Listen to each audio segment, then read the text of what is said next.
2x8, 3200 MHz DDR4 RAM, sold for 1,200 pesos. 1660 Super GPU, sold for 7,500 pesos. And FSP Hexa Plus 550W PSU, sold for 1,000 pesos. Routine transactions for our second-hand parts list, but why seller had those parts is more interesting. This is Parts for Cash, PC Sunday, where we share stories galing sa second-hand list namin.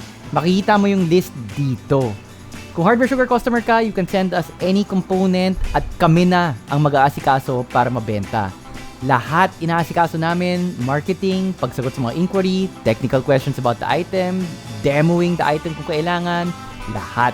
Seller had these parts because her daughter had a school project where she had to assemble a PC from scratch. Approach ng school basically is student will figure it out, so the mom approached us if we could tutor the daughter in how to build a computer. We did, and after the tutorial, the daughter did it on her own, acing her project. And then a foreigner accused us of faking everything.